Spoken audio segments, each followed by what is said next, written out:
2,500 years ago, nestled in a fertile valley along the border between India and Nepal, a child was born who was to become the Buddha. The stories say that before his birth, his mother, the queen of a small Indian kingdom, had a dream.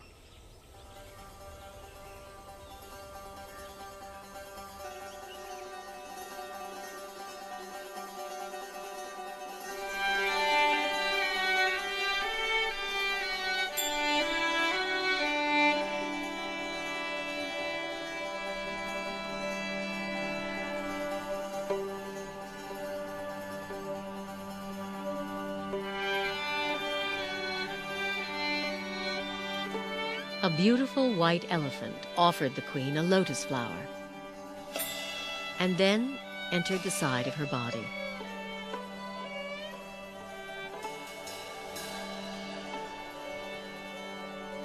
When sages were asked to interpret the dream, they predicted the queen would give birth to a son, destined to become either a great ruler or a holy man.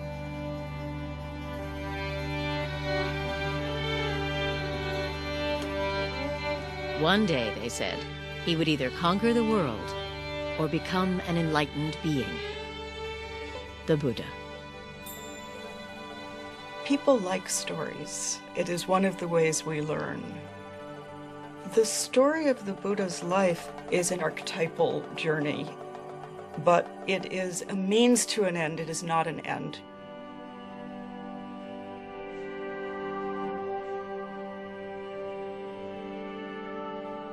Within 10 months, as a tree lowered a branch to support her, a baby boy was born, emerging from her side. 7 days later, the queen died.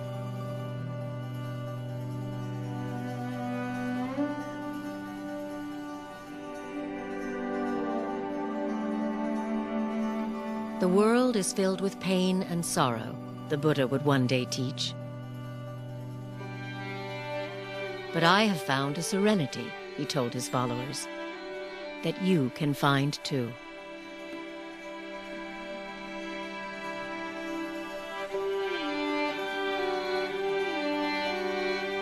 Everybody understands suffering. It's something that we all share with everybody else.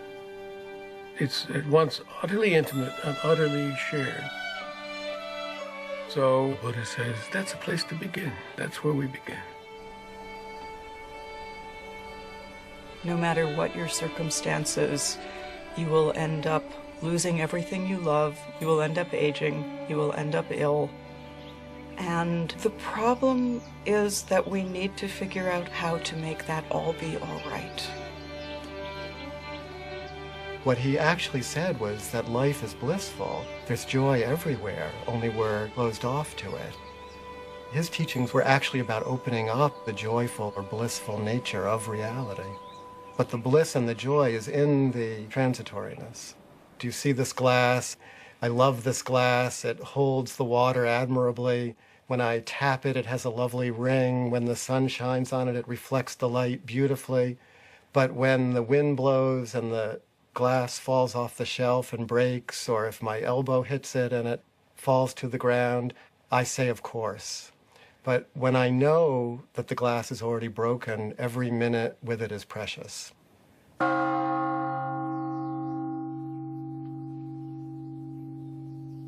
Everybody, every human being wants happiness. And Buddha, he acts like a teacher. You are your own master. Future, everything depends on your own shoulder. Buddha's responsibility is just to show the path. That's all. The Buddha can shine out from the eyes of anybody. Inside the buffeting of an ordinary human life, at any moment what the Buddha found, we can find.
In southern Nepal, at the foot of the Himalayas, is one of the world's holiest places, Lumbini, where, according to the sacred tales, the Buddha was born.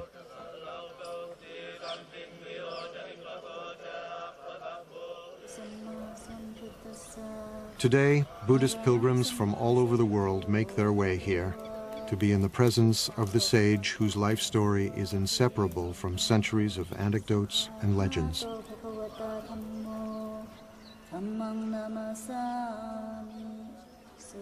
There are countless stories of the Buddha. Each tradition, each culture, each time period has their own stories.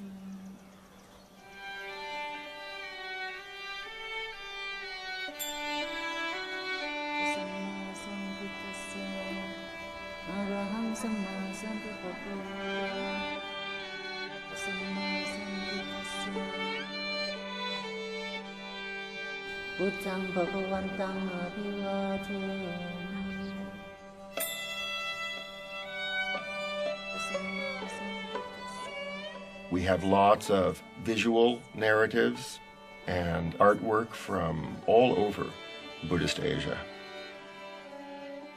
But the first written material, actually, the first biography, say, of the Buddha, really, we don't see that before about 500 years after his death. For the first few centuries, Buddhist narrative was oral.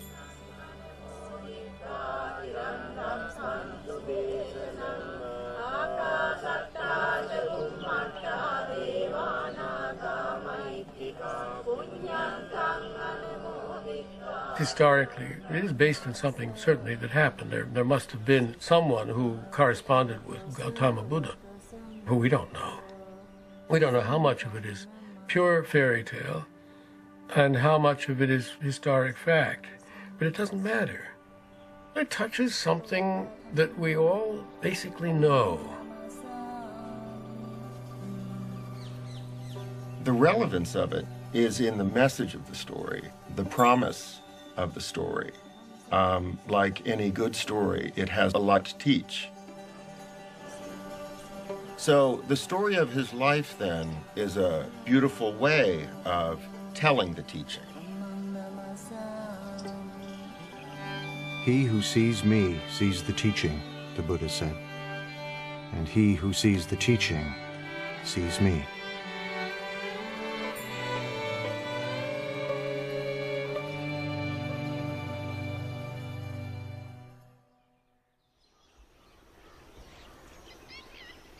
Born some 500 years before the birth of Jesus, the Buddha would grow to manhood in a town vanished long ago. For nearly 3 decades, he would see nothing of the world beyond.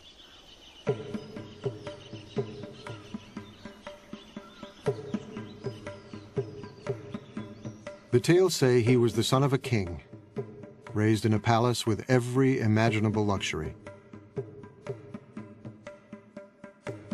He was called Siddhartha Gautama, a prince among a clan of warriors. When I was a child, he said, I was delicately brought up, most delicately. A white sunshade was held over me day and night to protect me from cold, heat, dust, dirt, and dew. My father gave me 3 lotus ponds. One where red lotuses bloomed. One where white lotuses bloomed. One where blue lotuses bloomed. The father wants him to be a king, wants him to conquer the world, to be the emperor of India, which at that time was 16 different kingdoms. And it was predicted that he would be able to conquer wherever he wanted if he remained as a king.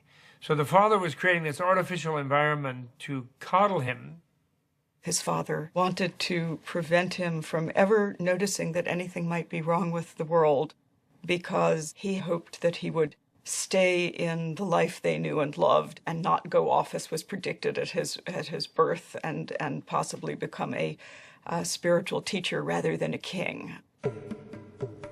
Shielded from pain and suffering, Siddhartha indulged in a life of pure pleasure.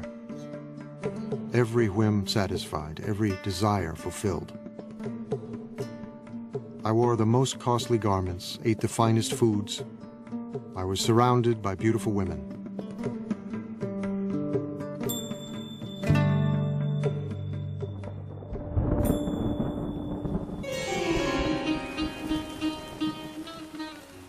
During the rainy season, I stayed in my palace, where I was entertained by musicians and dancing girls.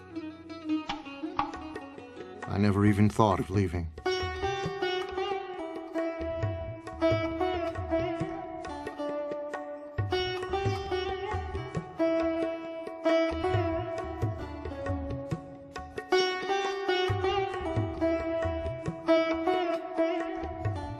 When he was 16, his father, drawing him tighter into palace life, married him to his cousin. It wasn't long before they fell in love. He was totally in love with her. There is a story that on their honeymoon, which was about 10 years long, at one time they rolled off the roof that they were making love on while in union, and they fell down but landed in a bed of lotuses and lilies and didn't notice they had fallen.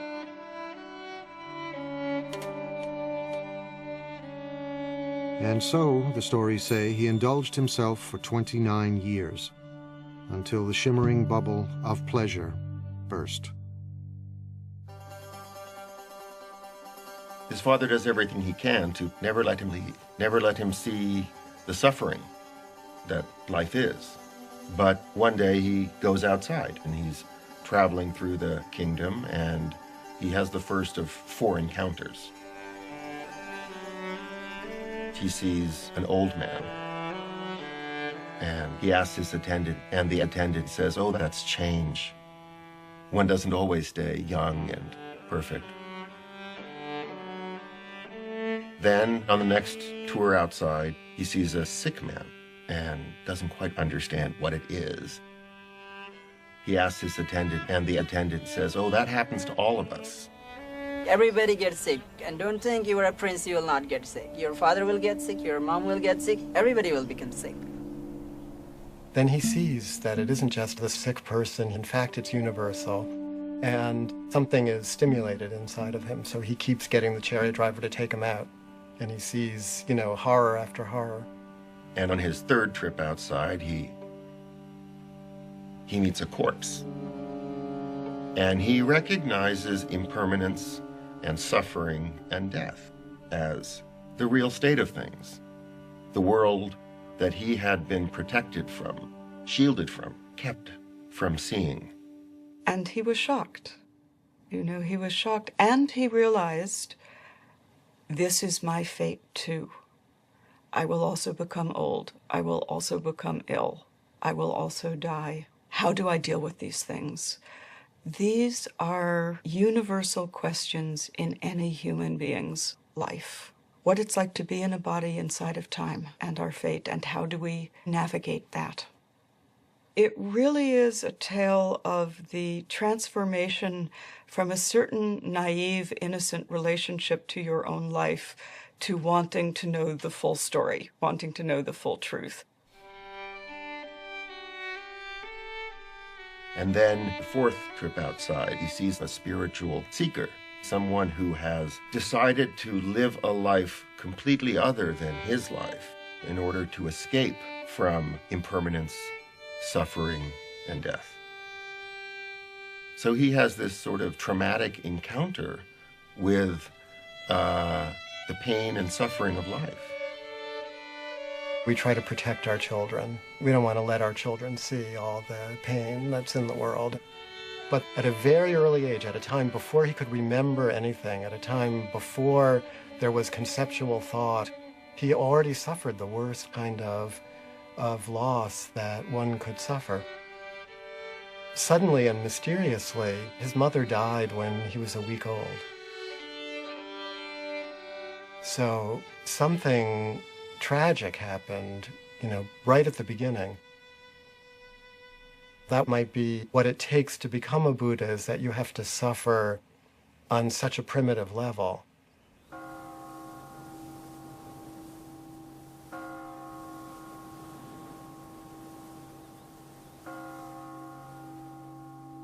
"29 years old, profoundly troubled, Siddhartha was determined to comprehend the nature of suffering. He resolved to leave the palace. His wife had just given birth to a baby boy. Siddhartha called him Rahula, fetter. He names his son Fetter. He names his son Ball and Chain. This is the fetter that will keep me tethered to this life. This is what will keep me imprisoned.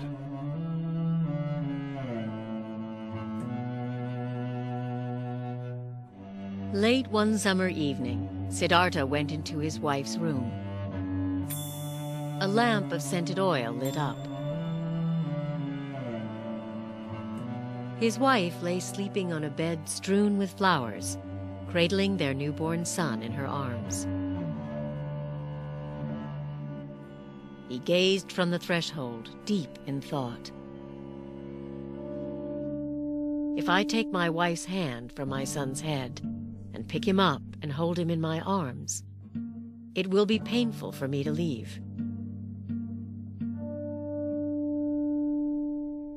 He turned away and climbed down to the palace courtyard. His beloved horse Kantaka was waiting. As he rode toward the city's northern wall, he leapt high into the air. Mara, the tempter god of desire, was waiting. You are destined, Mara told him, to rule a great empire. Go back, and worldly power will be yours.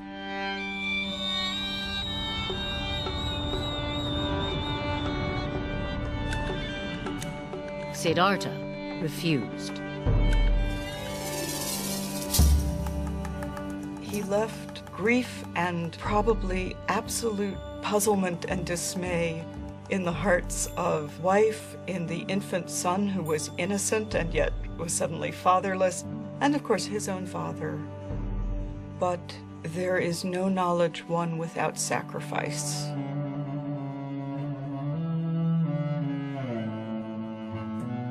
And this is one of the hard truths of human existence. In order to gain anything, you must first lose everything.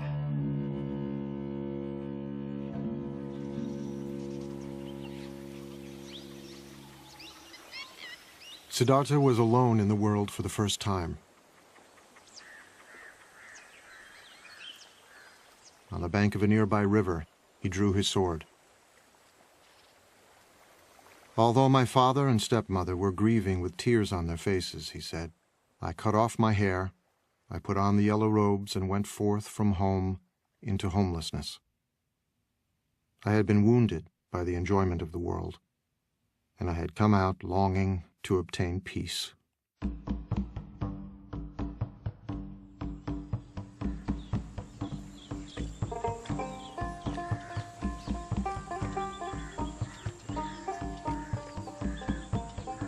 Siddhartha wandered south toward the holy Ganges River.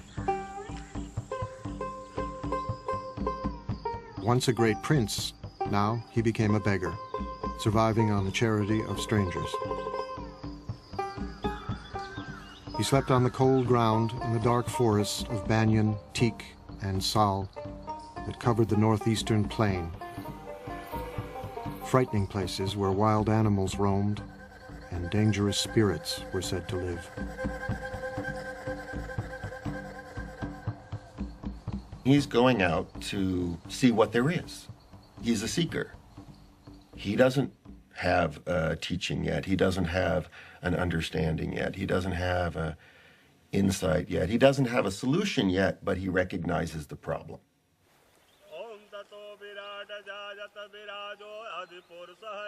Siddhartha could not expect help from the religion of the time, the ancient Vedic religion, steeped in ceremony and ritual.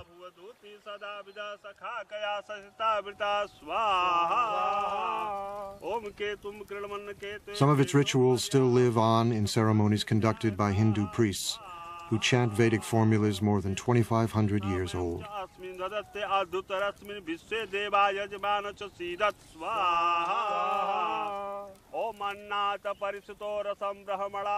ये जब यहाँ पे सभ्यता का विकास हुआ, आज के करीब हजारों वर्ष पहले, ये जो हम पूजा करते हैं, अपने यज्ञ के विधान से हम अपने देवता और ग्रहों की जो उपासना करते हैं, उससे ये जो संसार में जितने भी प्राणी हैं, उनको सुख प्रदान करते हैं और आध्यात्मिक शांति प्रदान करते हैं।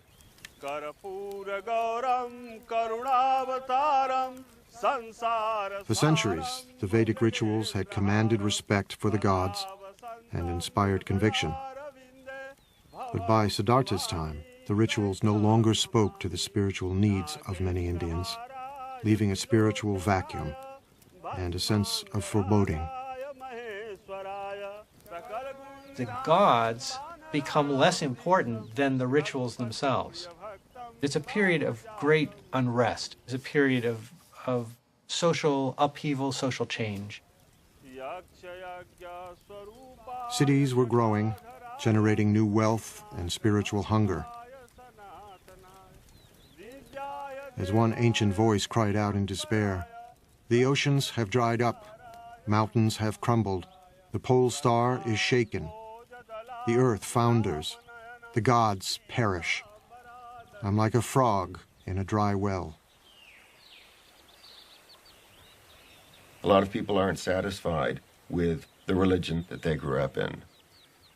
And when Prince Siddhartha decides to give up his life, he's doing something that lots of other people were doing.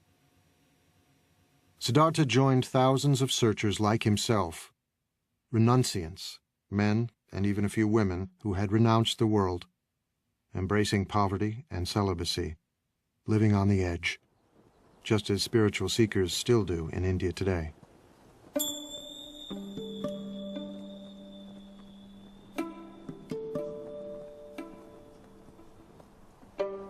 Now, at this time in India, there are lots of renunciants out there. It's a flourishing renunciant tradition.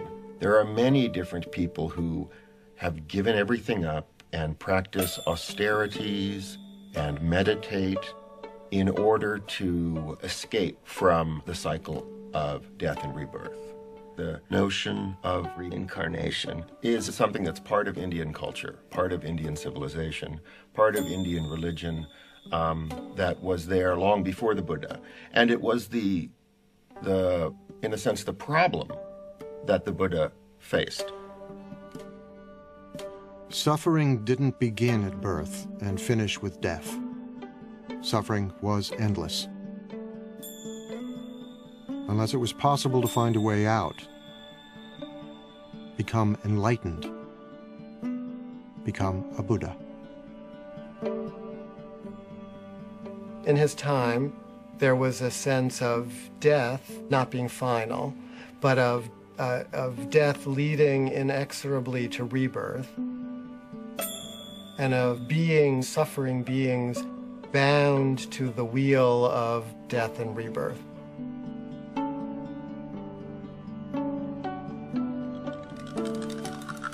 It is said that Siddhartha had lived many lives before this one. As countless animals,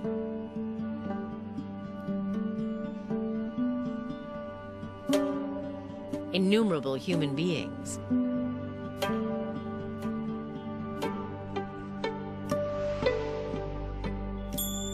and even gods.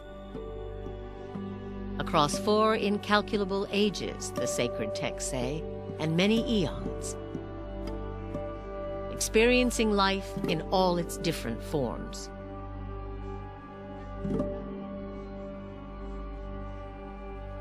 Siddhartha's previous lives, many eons, sometimes as a human being, sometimes as an animal, but then gradually you see his practice becoming more higher and higher and deeper, deeper.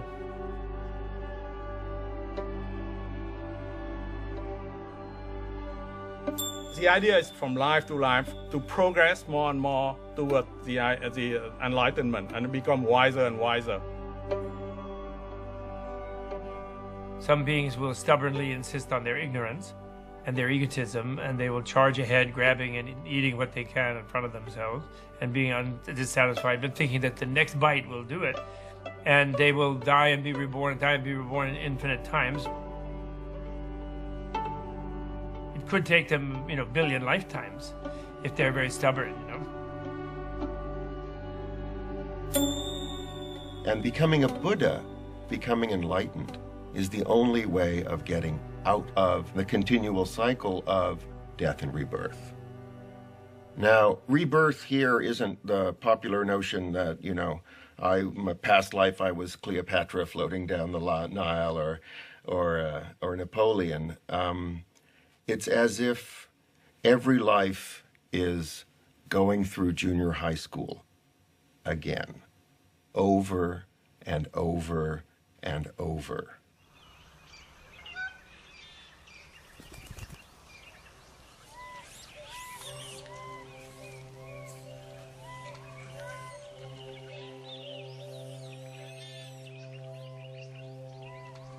With the authority of the priests worn thin and wisdom seekers like Siddhartha roaming the countryside, holy men emerged, teaching their own spiritual disciplines.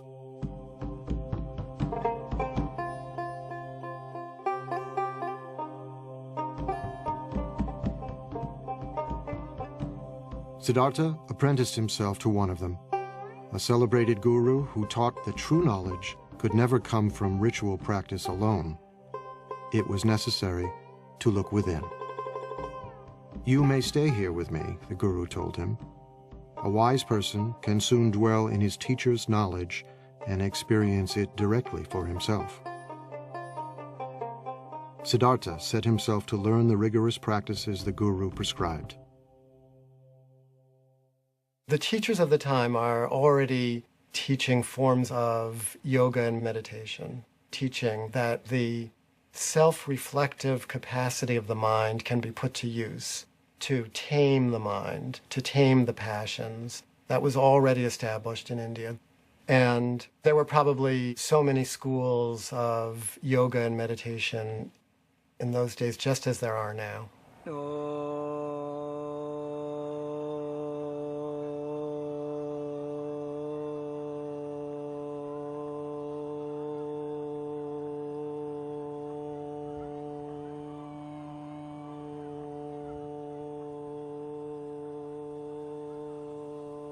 योग केवल शरीर के लिए नहीं है। शरीर के लिए तो अपने आप स्वाभाविक रूप से लाभ मिलता ही है। योग का जो मुख्य लक्ष्य है कि हम समाधि को प्राप्त कर जाएं। सर्वे भवन्तु सुखिनः तुरंत नहीं आता। सर्वे by the Sadhana.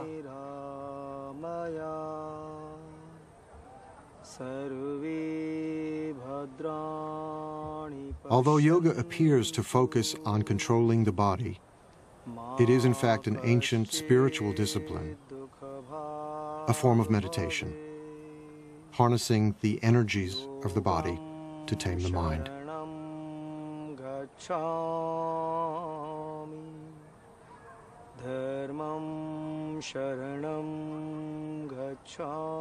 Some yogis learn to sit without moving for hours, breathing more and more slowly until they seem to be barely breathing at all. Om Shahana Vavatu Sarve Bhavantu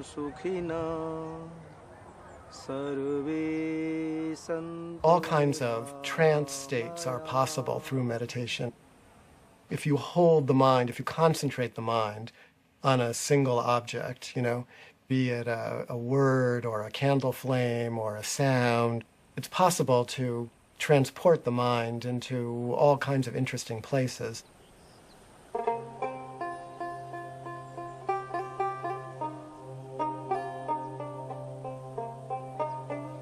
The person who was to become the Buddha was very good at all of those practices. He was a super student, doing these practices, taking them to their limit, and no matter what he did in these practices, he was still stuck in the pain that he set out with. He ascends to these very rarefied states of consciousness, but it's not permanent. And it does not bring penetrating truth into the nature of reality. So these become a temporary escape from the problem of existence, but they don't solve the problem.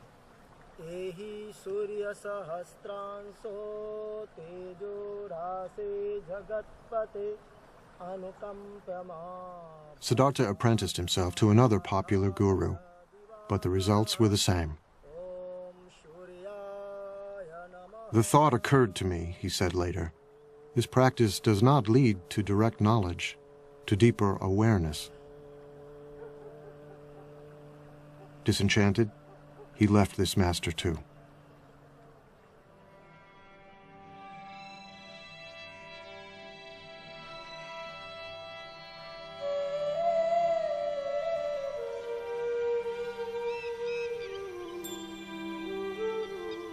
Siddhartha continued to drift south, still searching for the answer to his questions. Why do human beings suffer? Is there any escape? He's trying and trying and searching, and he already experienced extreme luxury, so now he tries extreme deprivation.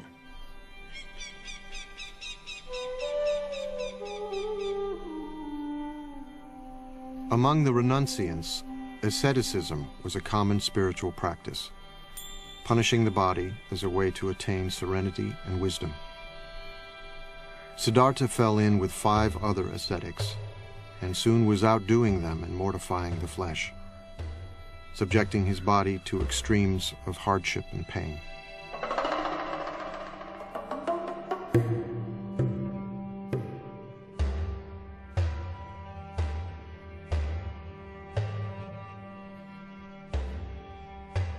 The body represents a fundamental problem. Old age brings a decrepitude to the body. Sickness brings pain and suffering to the body. And death is ultimately the cessation of the functioning of the body. So there was a sense that if you could punish the body sufficiently, you could escape its influence. You could transcend some of the limitations that the body seemed to impose.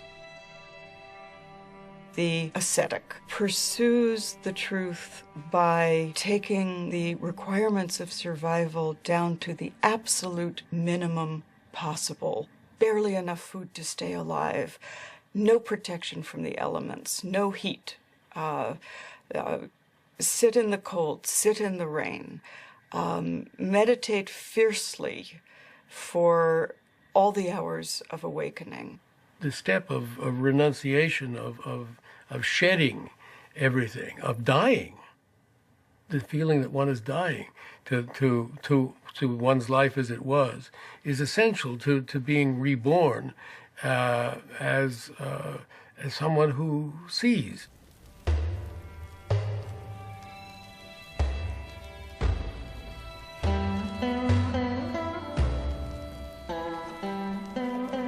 Ascetics can still be seen in India, firm in the belief that by subduing the flesh, they can gain spiritual power. सत्य क्या है? एक time बुझने से लेने में 24 घंटे में एक सेकंड अपने को प्रत्यक्ष बता देता है कि सत्य क्या है. था, छोड़ दिया 16 उम्र में।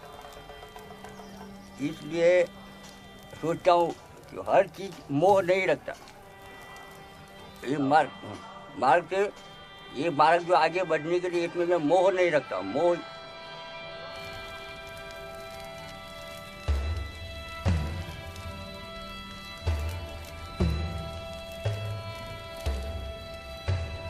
Emaciated, exhausted, Siddhartha punished himself for 6 years, trying to put an end to the cravings that beset him. He tortures himself, trying to destroy anything within himself that he sees as bad. The spiritual traditions of that time said you can be liberated if you eliminate everything that's human, everything that's coarse and vulgar, every bit of anger, every bit of desire. If you wipe that out with force of will, then you can go into some kind of transcendental state. And the Buddha tried all that, and he became, the most anorectic of the anorectic ascetics.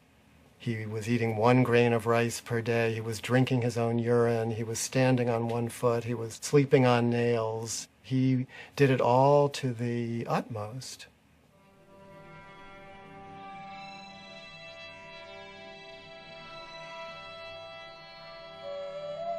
My body slowly became extremely emaciated, Siddhartha said. My limbs became like the jointed segments of vine or bamboo stems. My spine stood out like a string of beads. My ribs jutted out like the jutting rafters of an old abandoned building. The gleam of my eyes appeared to be sunk deep in my eye sockets, like the gleam of water deep in a well. My scalp shriveled and withered like a green bitter gourd, shriveled and withered in the heat and wind.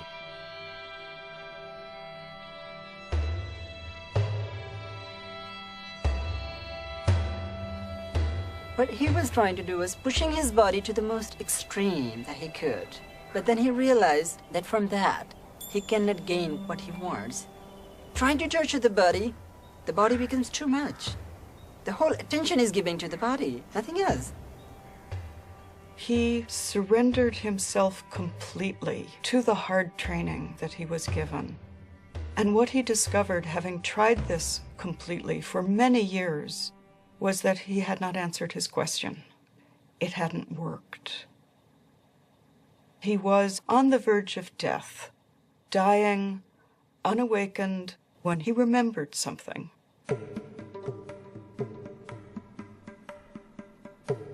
He remembered a day when he was young and sat by the river with his father, and the perfection of the world as it was simply gave itself to him. Years before, when Siddhartha was a small boy, his father, the king, had taken him to a spring planting festival.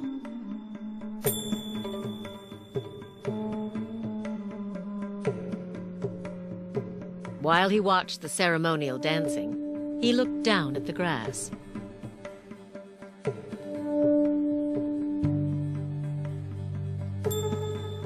He thought about the insects and their eggs, destroyed as the field was planted.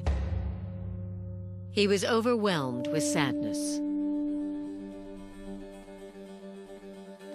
One great taproot of Buddhism is compassion, which is the deep affection that we feel for everything because we're all in it together, be it other human beings, other animals, the planet as a whole, the creatures of this planet, the trees and rivers of this planet. Everything is connected.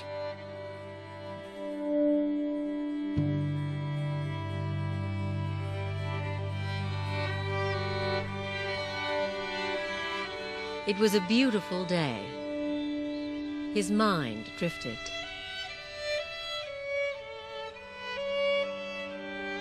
As if by instinct, he crossed his legs in the yoga pose of meditation. and the natural world paid him homage. As the sun moved through the sky, the shadows shifted, but the shadow of the rose apple tree where he sat remained still.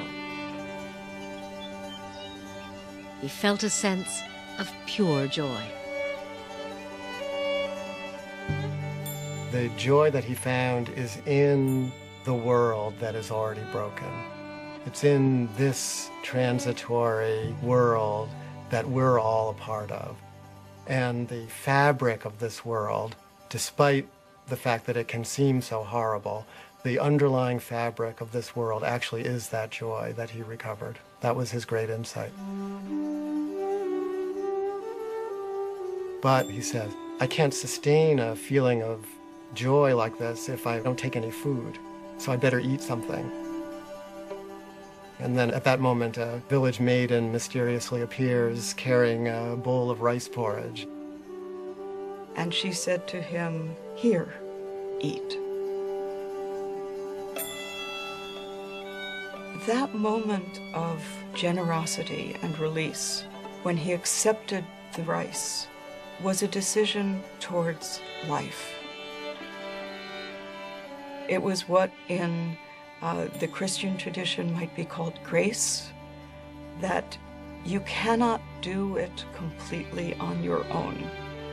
And in Christianity, the grace comes from the divine. In the story of the Buddha, the grace comes from the ordinary kind heart of a girl who sees somebody starving and says, "Eat." There's something beautiful. Whenever I remember that story, it makes me so happy because I see the heart of Buddha as the person he was, like the Siddhartha.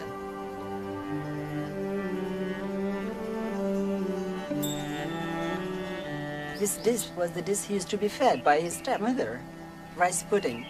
He was missing that so much. And then he remembered maybe further and further, and he remembered about his wife, about his son, and the deepest emotions that he had suppressed. They overpowered. They came up. They were still there. He had a feeling of missing. He had a feeling of seeing his son, and a feeling of being near his loved ones. They were so powerful. Oh, this must have soaked his whole entire being. He was actually an utter failure. He had been clinging to the path of asceticism, and when he took the food, what followed was a return of his original question. Life is painful. Life involves change. This is still a problem. The problem didn't disappear.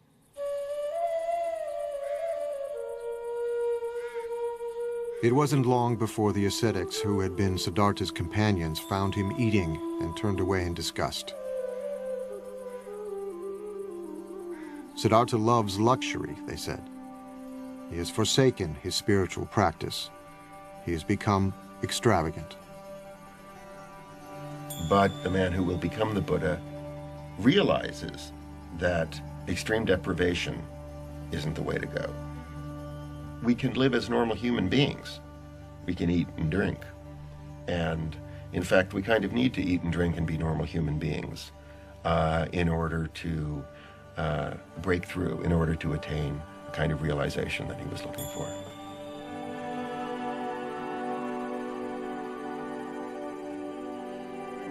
Siddhartha had put his faith in 2 gurus. They hadn't helped him. He had punished his mind and body. That had almost killed him. Now, he knew what he must do. To find the answer to his questions, he would look within and trust himself.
Bodh Gaya is a small town in northeastern India.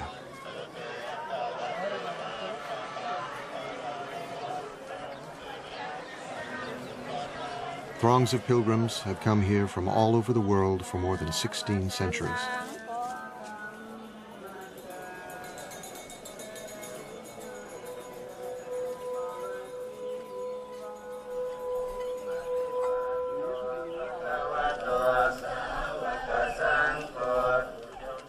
For Buddhists, there are hundreds of holy places, but none more sacred than this one.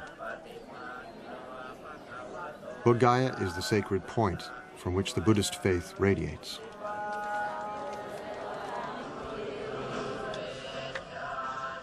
Some pilgrims travel great distances, reciting prayers and prostrating themselves every step of the way.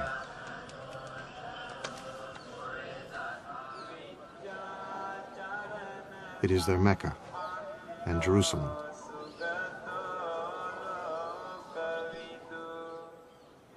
Their Holy of Holies is not the imposing temple beside them, but a simple fig tree, Ficus religiosa, the Bodhi tree. The tree, it is said, is descended from the Buddha's time.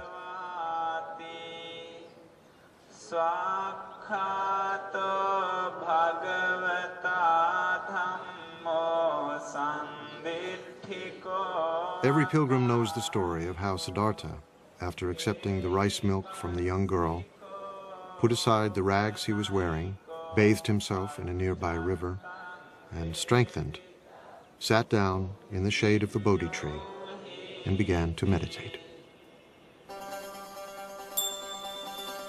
It was springtime. The moon was full. Before the sun would rise, Siddhartha's long search would be over. He sat down under a Bodhi tree in the shelter of the natural world in all of its beauty and fullness. And he said, I will not move from this place until I have solved my problem. Let my skin and sinews and bones dry up, together with all the flesh and blood of my body, he said. I welcome it. But I will not move from this spot until I have attained the supreme and final wisdom. All at once, Mara, Lord of Desire, rose to challenge him.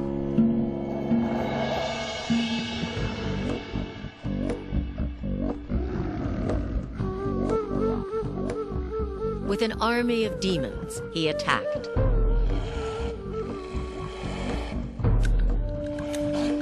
Siddhartha did not move, and their weapons turned into flowers.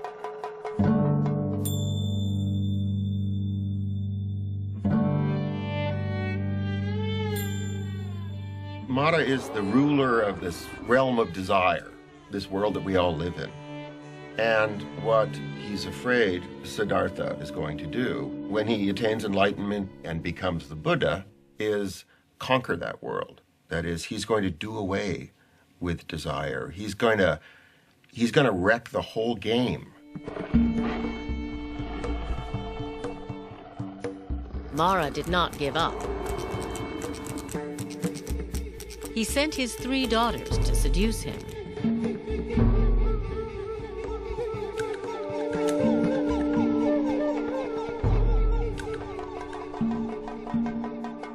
Siddhartha remained still. When he faces Mara, he faces himself and his own destructive capacity. But he's not the warrior trying to do battle with those qualities. He's discovered his own capacity for equanimity.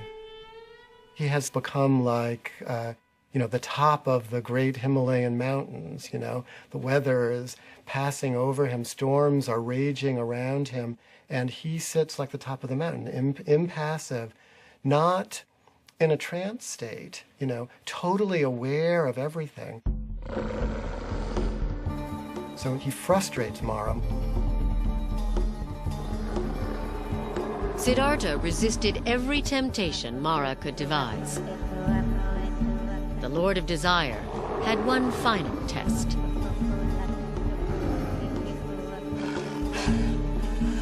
He demanded to know who would testify that Siddhartha was worthy of attaining ultimate wisdom, and his demon army rose up to support him.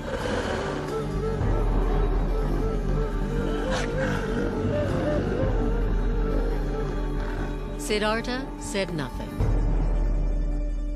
He reached down and touched the ground, and the earth shuddered.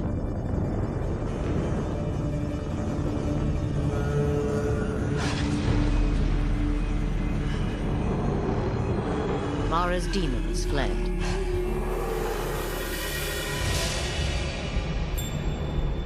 The Buddha reaches down and with his finger touches the earth. He says, "The earth is my witness." He said, "Mara, you are not the earth. The earth is right here beneath my finger." And the earth is what we're talking about. Accepting the earth, not owning the earth, not possessing the earth, but the earth just as it is, abused and exploited and despised and rejected and plowed and mined and shat on and everything else, you know. It's still the earth, and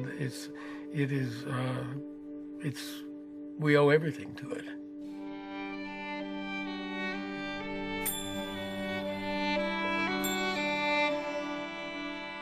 Siddhartha meditated throughout the night. And all his former lives passed before him.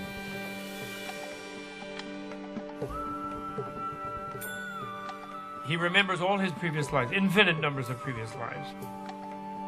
Female and male and every other race and every other being in the vast ocean of life forms. And he remembered that all viscerally, so that means his awareness expanded to be all, so that all the moments of the past were completely present to him.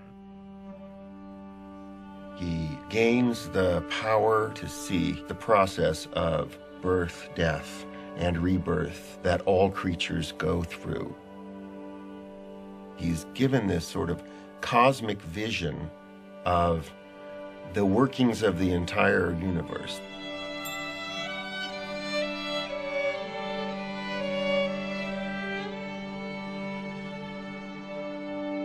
As the morning star appeared, he roared like a lion. "My mind," he said, "is at peace." The heavens shook, and the Bodhi tree rained down flowers. He had become the awakened one, the Buddha.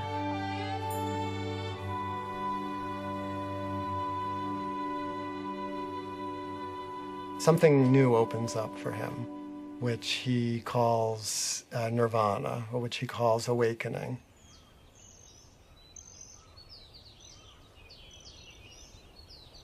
He said, "At this moment, all beings and I awaken together." So it was not just him, it was all the universe. He touched the earth, as earth is my witness. Seeing this morning star, all things and I awaken together. It's not like entering a new state, it's uncovering or surrendering to the reality that has always been there.